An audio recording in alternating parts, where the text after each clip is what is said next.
Assalamualaikum warahmatullahi wabarakatuh. Kembali lagi bersama saya Sersan 2 Koat Sarah Faradina di acara Sanggamara Podcast. Para sahabat Sanggamara Podcast yang setia, dalam episode kali ini kita akan berbincang-bincang membahas salah satu bagian penting dalam struktur Angkatan Darat, yaitu Organisasi Satuan Ajudan Jenderal Angkatan Darat atau yang sering kita kenal dengan Satuan Ajenet. Sebagai lembaga yang memiliki peran strategis, Satuan Ajudan Jenderal tidak hanya bertugas memberikan dukungan administratif, tetapi juga memiliki fungsi yang vital dalam koordinasi dan operasi militer tingkat Angkatan Darat. Mereka adalah ujung tombak dalam membantu para pimpinan Angkatan Darat untuk memastikan segala kegiatan administrasi berjalan lancar dan efektif. Bersama kami, Anda akan mengetahui lebih dalam mengenai sejarah, tugas dan peran Satuan Ajudan Jenderal dalam mendukung stabilitas serta kesiapan pertahanan negara. Jadi tetap bersama kami dan mari kita mulai perjalanan ini dengan menggali lebih dalam tentang struktur dan fungsi dari Satuan Ajudan Jenderal Angkatan Darat. Nah, kita ini sudah kedatangan tamu yang spesial, yaitu Waka Ajendam Iskandar Muda, Letkol CAJ Nurul Yakin. Selamat sore Bapak, gimana Bapak kabarnya, sehat Bapak? Baik, selamat sore deh, alhamdulillah kabar saya sehat. Begitu juga harapan saya adik sehat juga ya. Ya. Cuaca gimana Bapak, cerah? Alhamdulillah cerah. Alhamdulillah ya Bapak. Nah sebelum kita nih menggali lebih dalam, ada baiknya tuh perkenalan dulu Bapak. Kalau katanya kalau nggak kenalan nih maka nggak sayang. Jadi pemirsa nih kenalan dulu ya Bapak ya. Baik ya. Terima kasih. Selamat sore pemirsa. Assalamualaikum warahmatullahi wabarakatuh. Waalaikumsalam. Izinkan saya Letnan Kolonel CAJ Nurul Yakin, bisa dipanggil Nurul ya. Saat ini saya menjabat sebagai Wakil Ajendam Iskandar Muda. Untuk alamat kantor ya, alamat kantor saya di Jalannya Adam Kamil 2. Kemudian untuk domisili rumah saya beralamat di Jalan Imam Bonjol gitu. Silahkan kepada pemirsa yang ingin bersilaturahmi, pintu selalu terbuka. Saya kira itu. Kalau aslinya Bapak ini orang mana, Bapak? Kalau asli ini agak jarang mungkin ya. Saya Betawi. Ya. Oh Betawi. Ya. Ondel-ondel berarti ya Betul, Bapak ya. Ondel-ondel. Sidul anak sekolahan. Iya. Nah Bapak, nih saya mau tahu nih, pemirsa juga pengen tahu Bapak. Iya. Satuan Ajudan Jenderal tuh apaan sih Pak? Peran utamanya tuh dalam struktur Angkatan Darat tuh apa saja Bapak? Baik, memang unik ya Ajudan Jenderal. Sebagian orang menafsirkannya itu adalah ajudannya Pak Jenderal. Pak Jenderal. Gitu. Ya, memang di dalam penugasan ada perwira-perwira kami yang bertugas memang menjadi ajudannya para jenderal kita gitu ya. Namun secara struktur organisasinya kita bisa mengacu kepada Orgasnya Dit Ajenat atau kita juga bisa mengacu kepada doktrin Kartika Eka Paksi. Jadi Satuan Ajudan Jenderal Angkatan Darat itu adalah badan pelaksana pusat. Nah sebarannya dia ada di Kotama. Seperti di Kodam Iskandar Muda ini ada Ajendam, ada Ajenrem. Kemudian di Kostrat itu ada Ajen Kostrat, ada Ajen Divisi gitu ya. Terus kemudian di Lakpus ya seperti Kodiklat itu ada Ajen Kodiklat. Kemudian ada Ajen Akmil, kemudian juga ada Ajen Kopassus.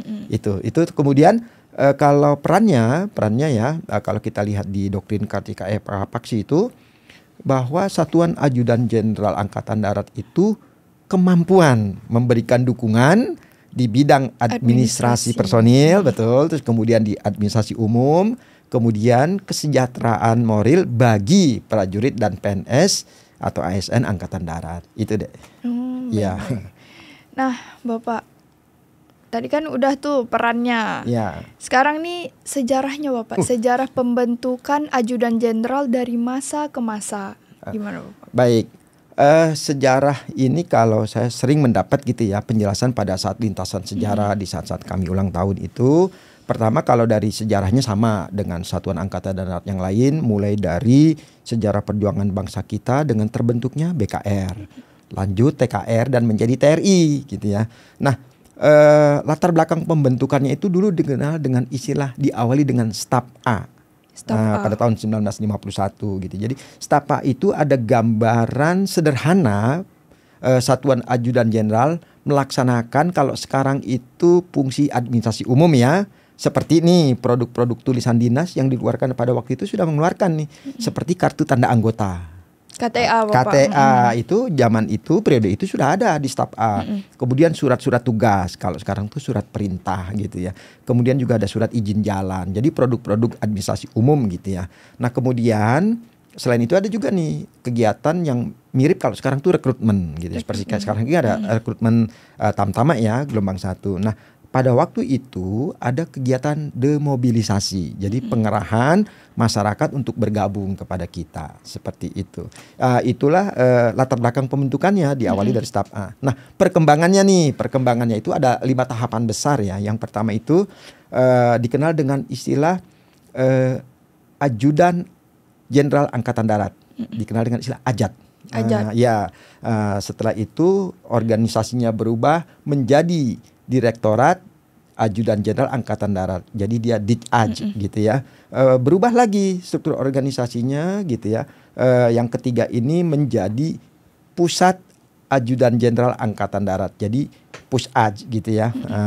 Terus periode keempat ini menarik ya. Ada Jawatan Administrasi dan Personil TNI Angkatan Darat Janmin Persat gitu ya.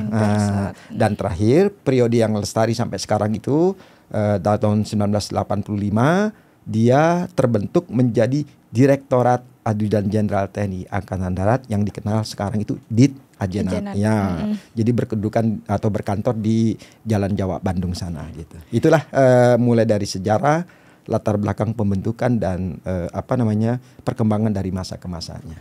Baik Bapak, tadi sebelumnya Bapak ada menjelaskan The Mobile. The Mobile tuh gimana ya Bapak? Begini. Berhubungan dengan pengrekrutan dengan mobile atau gimana Bapak? Iya, jadi pada waktu itu ya negara kita kan dalam perjuangan ya. Kalau dalam perjuangan itu kan memerlukan pemuda-pemuda yang ingin bergabung gitu ya menjadi dikelaskan gitu ya.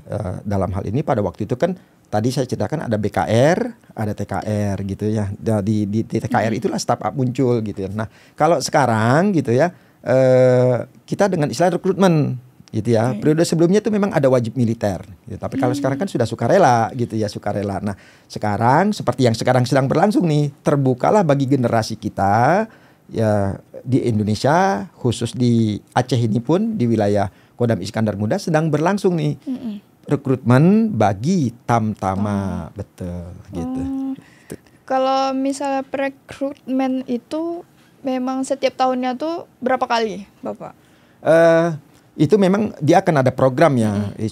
Semua kita dalam 1 tahun anggaran itu kan akan muncul dari PPA gitu ya. Nanti di bidang personalia mulai dari staf umum sana merencanakan berapa yang akan direkrut jumlahnya, terus kemudian di golongan apa dia diterima. Namun dalam 1 tahun anggaran itu lazim nih ya, lazim sering dilakukan rekrutmen itu pertama Tamtama. Begitu lulus adik-adik SMA ini nanti ada Bintara dan Taruna. Itu relatif bersamaan tuh gitu ya. Setelah itu nanti yang sarjana, program sarjana. Jadi PAPK, ada juga pernah juga Susgakes TNI, jadi tenaga kesehatan TNI. Itulah program yang pernah ada. Dan kembali nanti di akhir tahunnya itu ada Bintara dan Tamtama kembali gitu. Itulah gitu ya, dalam 1 tahun anggaran lazimnya seperti itu. Nanti akan terumuskan gitu ya dalam program kerja dalam 1 tahun anggaran, baik di staf umum maupun di Kodam begitu. Nah, Bapak, dalam perekrutmen itu ada nggak yang kan kalau misalnya yang biasa atau kan ya yang sering saya dengar nih udah ada yang dari ngaji yang pintar pernah, musik pernah. Itu betul. Gimana Bapak coba? Baik. Periode sebelumnya ada memang dikenal yang relatif sering ada itu adalah yang Santri. Disebut Bintara Keahlian. Bintara Keahlian dulu nih. Semua kecabangan itu kan memerlukan keahlian-keahlian. Contoh kalau orang seni berarti adik-adik yang berlatar belakang konstruksi gitu ya, dari SMK gitu ya. Perhubungan berarti orang yang mengerti, adik-adik yang dari bidang elektronik gitu ya. Agen tentu memerlukan adik-adik yang punya latar belakang komputer gitu ya. Terus kemudian di bidang musik baik militer maupun hiburan gitu ya. Itu untuk yang talent atau keahliannya. Tadi disinggung juga memang pernah ada program yang disebut lintas agama. Ya, santri ya, Bapak bagi ya. yang muslim dia santri gitu ya. Tapi ada juga untuk yang beragama gitu ya, Kristen, Protestan dan Katolik gitu ya. Terus ada juga bahkan sampai kepada Hindu, Buddha dan Konghucu gitu. Baik. Iya. Berarti yang dilihat itu yang dari kemampuannya Bapak ya. Tentu di Renlakiatnya memang ada syarat umum gitu dan ada syarat khusus gitu. Nah, nanti kalau misalnya keahlian nanti dia diuji oleh masing-masing LKT itu sesuai dengan tingkat keahliannya. Nanti ada penguji sesuai dengan keahlian. Tadi misalnya kesehatan, berarti dia dokter-dokter yang menguji tentang keperawatan misalnya seperti itu ya. Tadi itu seni yang terkait dengan kemampuan konstruksi gitu ya. Terus nah nanti kalau yang tadi agama, lintas agama tentu dia hafalan Al-Qur'annya, bagaimana membaca tajwidnya gitu. Kemudian dia kemampuan ceramah, bahkan ada juga di tes azannya gitu.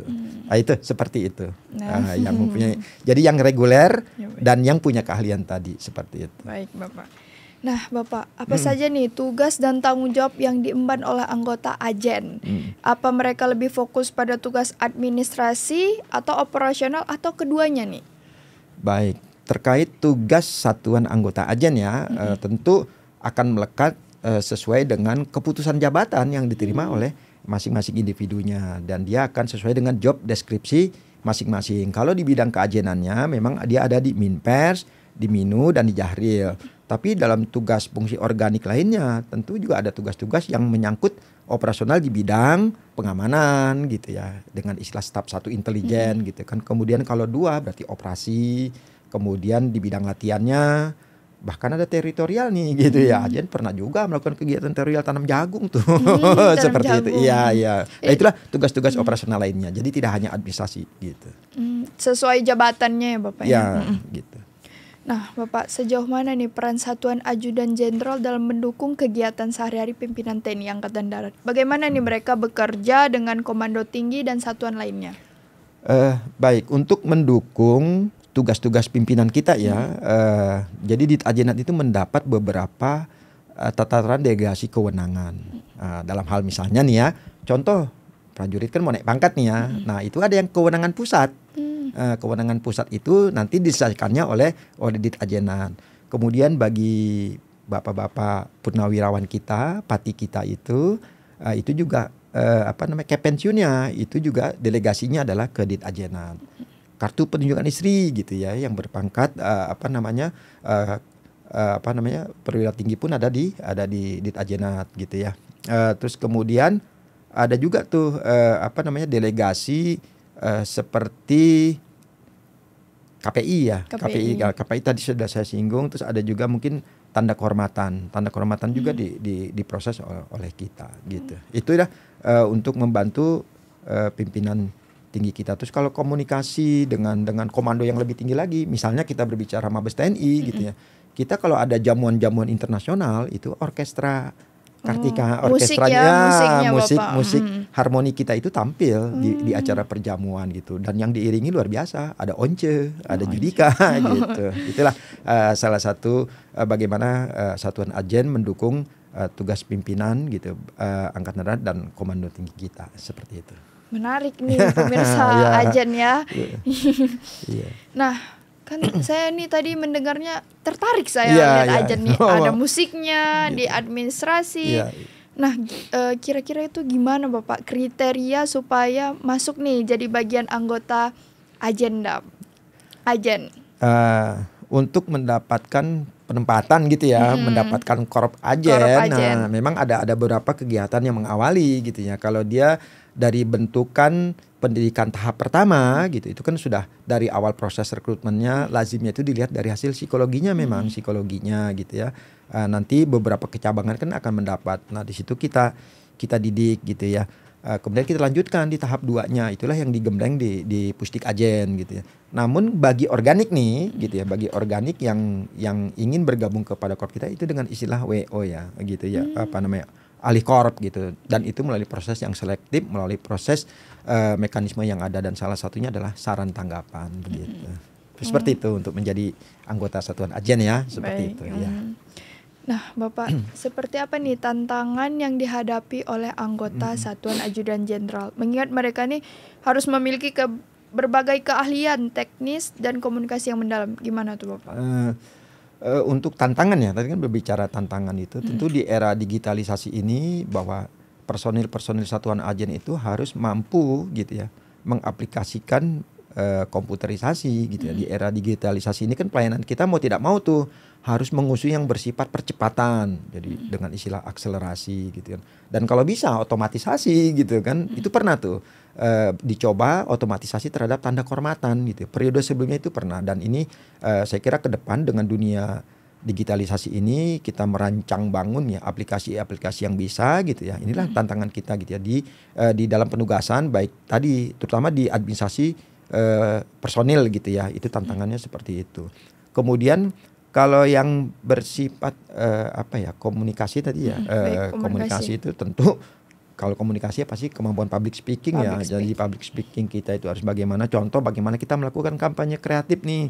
Kita di Nesu sana misalnya adik-adik kita kebetulan ada banner yang kita pasang tuh kan, ada spanduk yang kita pasang bahwa hari ini sampai dengan tanggal 30 ini masih terbuka secara online gitu. Itulah kami di sana membaur dengan mereka untuk melakukan berorasi gitu ya, mengajak mereka untuk bergabung gitu ya, mendaftar. Terus di samping juga kita memberikan penjelasan bagaimana mekanisme rekrutmennya gitu, mulai dari tahapan seleksi administrasi, kemudian nanti sampai kepada psikologi, dari tahap panitia daerah sampai dengan panitia sub pusat, seperti itu deh. Gitu pemirsa Sangamara Podcast. Nah, jadi tadi tuh kita udah ngobrol tentang keahlian teknis, komunikasi. Nah, bagaimana nih Pak antara hubungan Satuan Ajudan Jenderal dengan satuan lain, baik tingkat pusat maupun tingkat daerah? Kalau hubungan ajudan jenderal baik di tingkat pusat maupun di tingkat daerah ini pasti menyangkut kembali layanan ya. Jadi kalau layanan itu sepanjang sudah diusul oleh satuan pengusul gitu ya, satuan jajaran, tentu akan kami proses seketika dan akan kami kembalikan menjadi distribusi gitu ya. Banyak pengacaran sebenarnya memang yang levelnya bisa diselesaikan di Ajendam, tapi ada juga yang sampai kewenangannya itu berada di tingkat pusat begitu ya. Terus kemudian dalam hal lain seperti tadi ya, dukungan musik hiburan, dukungan musik militer. Nah, ini contoh ya, akan ada Aceling nih. Aceling yang akan digelar besok, itu musik hiburan kami akan tampil di sana gitu ya. Jadi band itu akan tampil di sana gitu ya. Seperti itulah dukungan Satuan Ajen gitu. Baik Bapak, tadi kan ada menyinggung soal musik. Di musik itu ada nggak, maksudnya musik ini beda. Ada golongan-golongannya nggak? Baik. Kalau berbicara musik hiburan gitu ya, musik hiburan itu di dalam orgas kita itu ada yang namanya nanti brass band, brass band, terus kemudian big band, combo band. Nah bahkan di periode sebelumnya itu ada kami memiliki alat-alatnya seperti musik tradisional, gamelan gitu ya, rampak gendang gitu. Kita pernah tampil di Monas tuh di acara beberapa Angkatan Darat Fair itu di Monas itu kita kolaborasi tuh antara musik militer, rampak gendang dan tarian tradisional kita sajikan kepada masyarakat dan mereka antusias gitu melihat ternyata bisa ya tentara itu seluas itu gitu ya. Inilah termasuk Sri Kandi ya, kuat kita itu ternyata bisa juga mempunyai skill menari dan sebagainya. Itulah kalau musik hiburannya gitu ya. Kemudian ada juga musik militer. Nah, musik militer itu terdiri dari alat tiup dan perkusi. Alat tiupnya itu ada alat tiup logam dan alat tiup kayu. Dia menjadi satu harmonisasi yang disebut sikhar. Jadi musik harmoni gitu. Nah, kalau kita upacara misalnya hari Senin gitu ya, baik di Makoda maupun di Belangmadang itu kita turun satu sikhar gitu, satu musik harmoni terdiri dari alat tiup yang tadi kayu dan logam, kemudian perkusi gitu ya. Alat pukul dari genderang gitu ya sampai pada beliranya gitu. Kalau brass band tadi kan saya dengar brass band. Brass band tuh alat tiup ya Bapak ya? Bukan. Itu musik hiburan. Musik hiburan. Kalau dikolaborasikan ada brass wind. Itu alat tiup logam kita, alat tiup kayu kita itu kayak musik beraliran ska nih, karena anak muda senang ska ya. Nah, itu dia bisa berkolaborasi itu Brasswind. Iya, gitu. Waduh. Istilahnya unik juga ya. Belajar nih tentang musik ya. Ya. Nah, Pak, tadi kan kita udah ngomong administrasi, terus musik. Nah, pasti kan orang bertanya-tanya nih, ajudan jenderal nih ikut nggak dalam operasi militer dalam yang dilakukan oleh TNI? Kan orang mikirnya tuh kan yang kayak infanteri atau apa. Kalau ajudan jenderal nih ikut nggak Bapak? Gimana? Iya. Kita kan begini ya, di dalam organisasi Angkatan Darat itu ada Satpur gitu ya, dalam hal ini infanteri, terus Banpur, artileri, Arhanud gitu ya. Armet, Arhanud, terus kemudian kavaleri gitu ya, Zeni gitu ya. Terus kemudian ada Satbanmin banyak termasuk PM. Ya, benar. Kelana Yuda ya. Lalu bagaimana nih dengan ajen di daerah operasi? Turut bahkan mulia loh. Kalau ada korban tempur, nah kita di beberapa latihan, misalnya kalau dalam konteks latihannya atau konteks yang sebenarnya itu ada Yonif tim pertempuran, Brigif tim pertempuran, itu ada bentukan sat ajen, ada tim ajen yang mengurusi apa tugasnya. Bila pertama nih ada pertempuran gitu ya, di hari pertama korban tempur 1 kita lakukan tenaga penggantinya sesuai dengan kualifikasi yang dimiliki oleh prajurit. Kalau dia penembak penembak senapan, maka kita harus ganti dengan penembak senapan. Kalau dia penembak SO, kita ganti dengan penembak SO. Jadi sisgatinya tuh seperti itu. Itu kita tuh bekerja sama dengan staf 3 personalia gitu ya. Itu di medan pertempuran tuh seperti itu. Di medan-medan operasi seperti itu. Ada juga nanti setelah korban tempurnya dihitung itu tadi. Nah, bagaimana pemakaman jenazahnya, pengurusannya, pemakamannya baik secara sementara maupun secara tetap. Kalau sikonnya kondusif gitu ya, aman, maka dia dimakamkan secara tetap. Tapi kalau dia tidak kondusif, maka dia secara sementara. Jadi diberikan tanda-tanda taktis, unsur tinggal, koordinat. Itu dikerjakan oleh personil ajen, sat ajen gitu ya. Nah, di samping itu terkait dengan pos militer nih ya, pos militer. Jadi bagaimana informasi itu diberikan, itu juga ada tim posmil kami yang ikut di daerah-daerah operasinya. Jadi kita ikut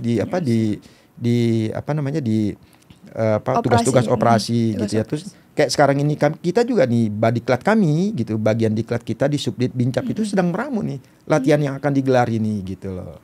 Seperti itu. Nah, Bapak, bagaimana nih teknologi dan komunikasi modern mempengaruhi cara satuan ajudan jenderal, cara kerjanya, terutama dalam hal koordinasi dan pelaporan? Oh iya, baik. Berbicara teknologi ya, nah ini nih. Satu dulu saya singgung, ada kita namanya dosir elektronik. Nah, itu kita melaporkan administrasi kepegawaian prajurit dan ASN kita gitu ya. Dan alhamdulillah nih, Ajenam Iskandar ini adalah program dari Angkatan Darat yang sudah mendapat. Jadi ada 5 titik dosel yang sudah tergelar, salah satunya berada di Iskandar Muda. Secara elektronik, dosirnya Dek Sarah pun ada di sana. Nanti kapan-kapan kita ini kan ya, kita infokan. Tapi itu juga termasuk dokumen yang bersifat rahasia. Jadi arsip kepegawaian itu termasuk rahasia yang tidak boleh sembarangan orang tahu. Termasuk pada waktu itu Bapak Panglima juga ngecek dosirnya dan ada. Jadi informasi-informasi keberhasilan beliau di dalam pendidikan, di dalam penugasan, di dalam jabatan itu ada. Baik secara konvensional maupun secara elektronik. Nah, tadi kan kita berbicara elektroniknya. Itu tingkat satunya memang berada di Satminkal.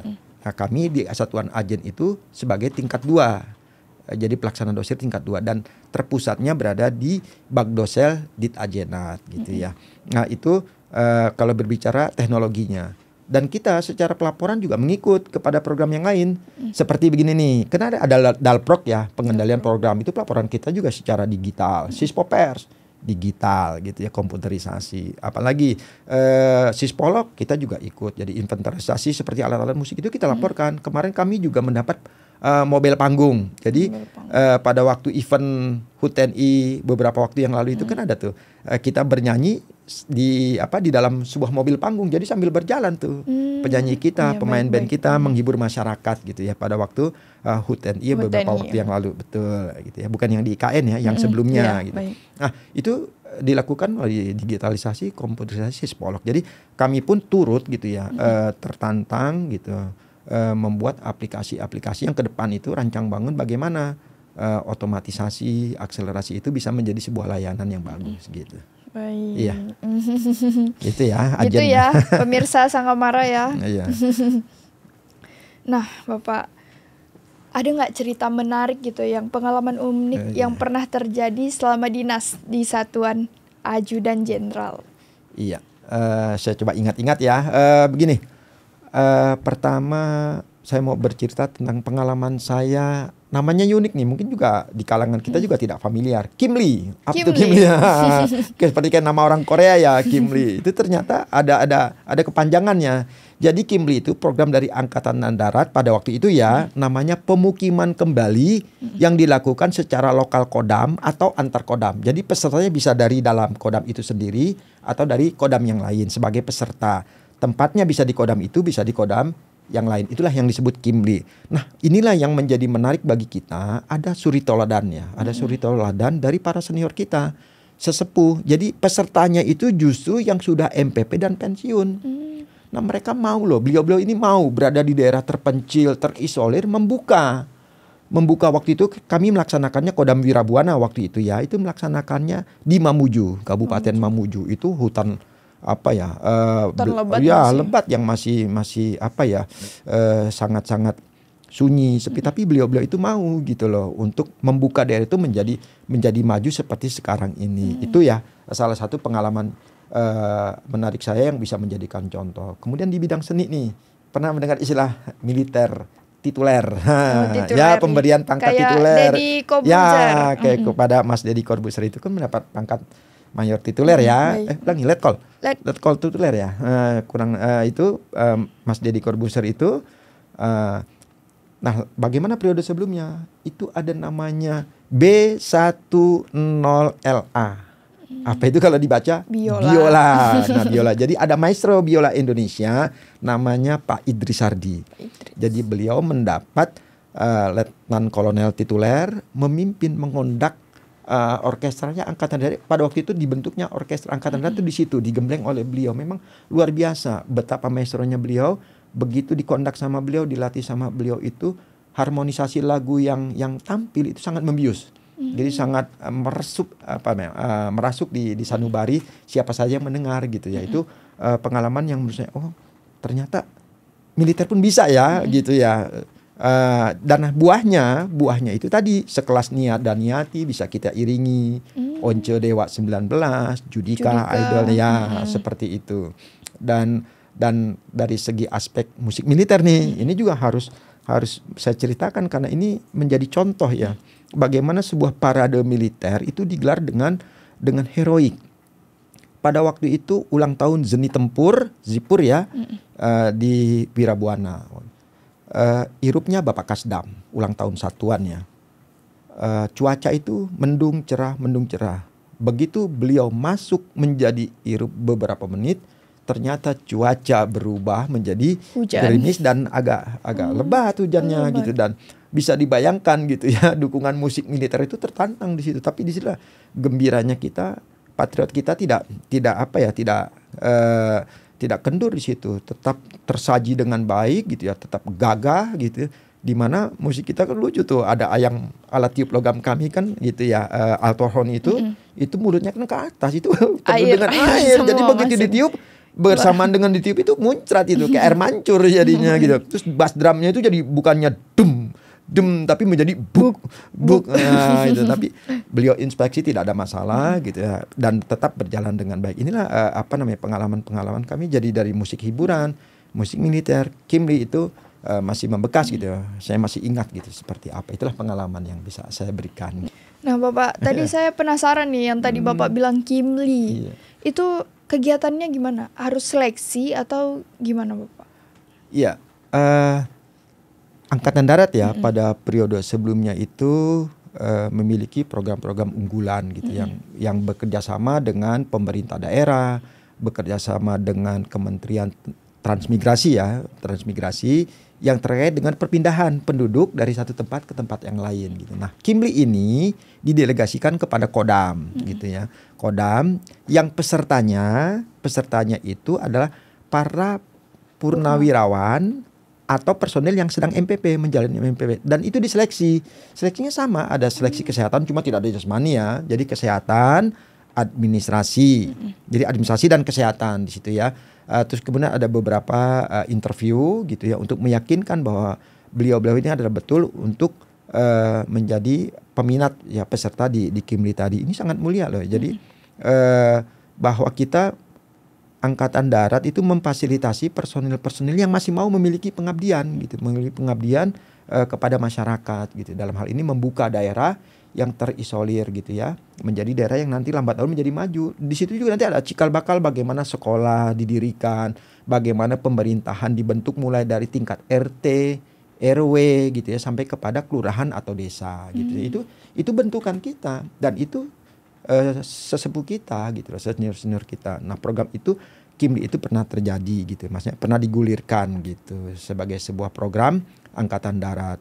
Bahkan sebelumnya pun kita mengenal tuh ajudan jenderal itu ada transmigrasi operasi namanya Transop.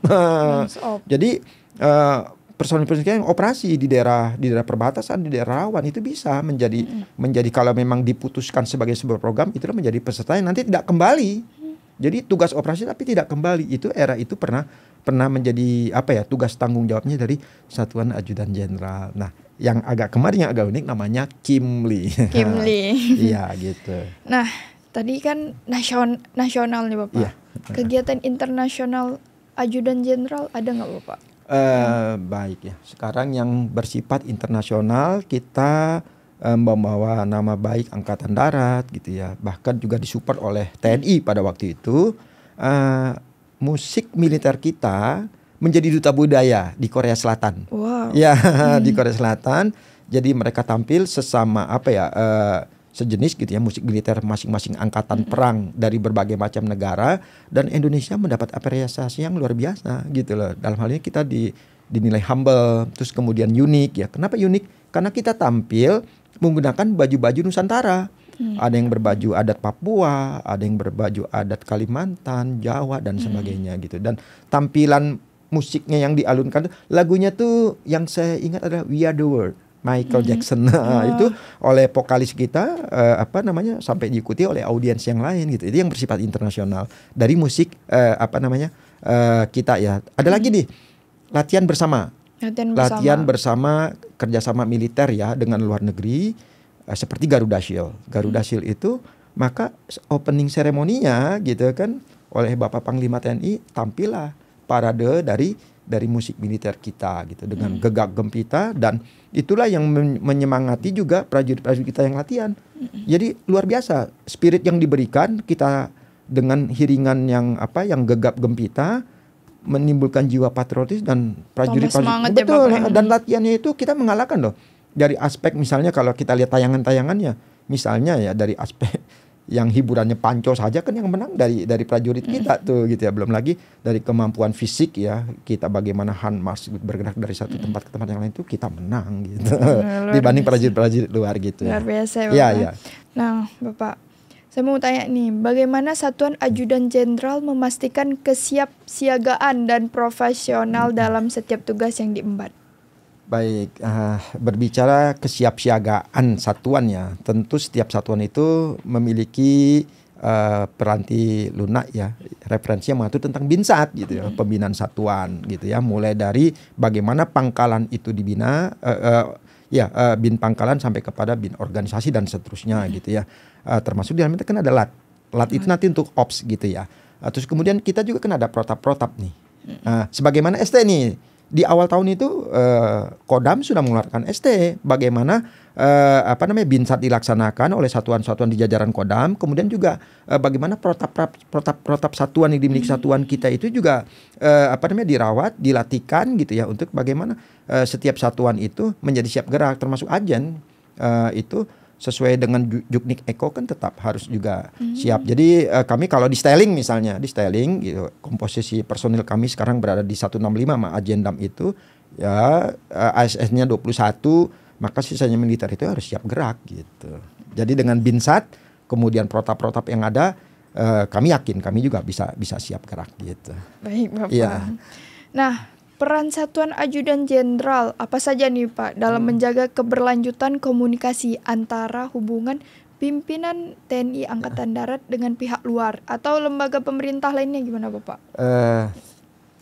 dengan pihak luar ya. Ya begini, di dalam menjaga harmonisasi pimpinan Angkatan Darat kita lewat satuan ajen kepada kementerian lembaga, kita pernah ya sampai saat ini gitu ya. Sampai saat ini pun kita dengan Badan Administrasi Kepegawaian Negara BKN. Itu kita masih bekerja sama terus terkait dengan ASN kita gitu kan. Mulai dia dari rekrutmen sampai kepada hak-haknya yang lain gitu ya. Kemudian kita dengan Lembaga Administrasi Negara Republik Indonesia LAN-RI gitu ya. Itu terkait dengan diklat-diklat ASN, termasuk juga militer yang setingkat PIM 2 ya. PIM 2 itu juga ada kerjasamanya, bahwa setingkat PIM 2 itu kalau di kita itu Sesquad ya. Sesquad itu bisa sebenarnya menempuh jalur PIM 2 ya. Kalau sekarang itu ada PKP dan PKA gitu ya. Kemudian juga dengan arsip nih. Arsip kita bertengan arsip negara Republik Indonesia. Jadi dengan ANRI terkait dengan arsip-arsip kita yang bernilai sejarah itu ada kerjasamanya. Kemudian dengan apalagi dengan BLK, Badan Latihan Kerja, Balai Latihan Kerja ya, baik yang ada di tingkat daerah maupun di kementerian gitu ya, di tenaga kerja sana. Karena kita Angkatan Darat itu punya Bektram. Dalam hal ini dikelola oleh Subdit Lurja, Dit Ajenat yang ada di Bekasi sana gitu ya. Seperti itu di dalam proses bisnis kita itu ada yang kita menjembatani kerjasama antara pimpinan Angkatan Darat dengan kementerian lembaga gitu. Baik. Iya. Saya dengar Ajudan Jenderal itu bekerja sama juga dengan JNE ya Pak? Iya benar. Diingat juga ya. JNE. Terkait dengan pengiriman paket dinas pos dinas gitu kan, itu memang kita kerjasamakan. Jadi Angkatan Darat nanti di dalam tahun anggarannya itu menganggarkan dan mendelegasikan kepada Dir Ajenat nanti dengan pihak ketiga. Dalam hal ini memang saat ini masih JNE. Pernah juga dengan PT Pos Indonesia. Bisa jadi nanti dengan penyedia jasa kargo ya, yang memang nanti secara lelangnya menang, itu bisa juga. Itu tadi menjadi kemudian kerjasama dengan pihak swasta. Bisa juga dengan BUMN, BUMD. Tinggal dilihat kor mana yang memang mau dikerjasamakan gitu lewat satuan ajudan jenderal. Gitu. Baik. Iya.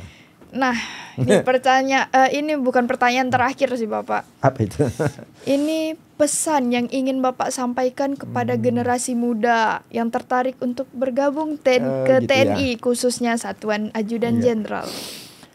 Baik, kepada generasi muda sekalian, saat ini terbuka secara online di websitenya Angkatan Darat sampai dengan tanggal 30 ya.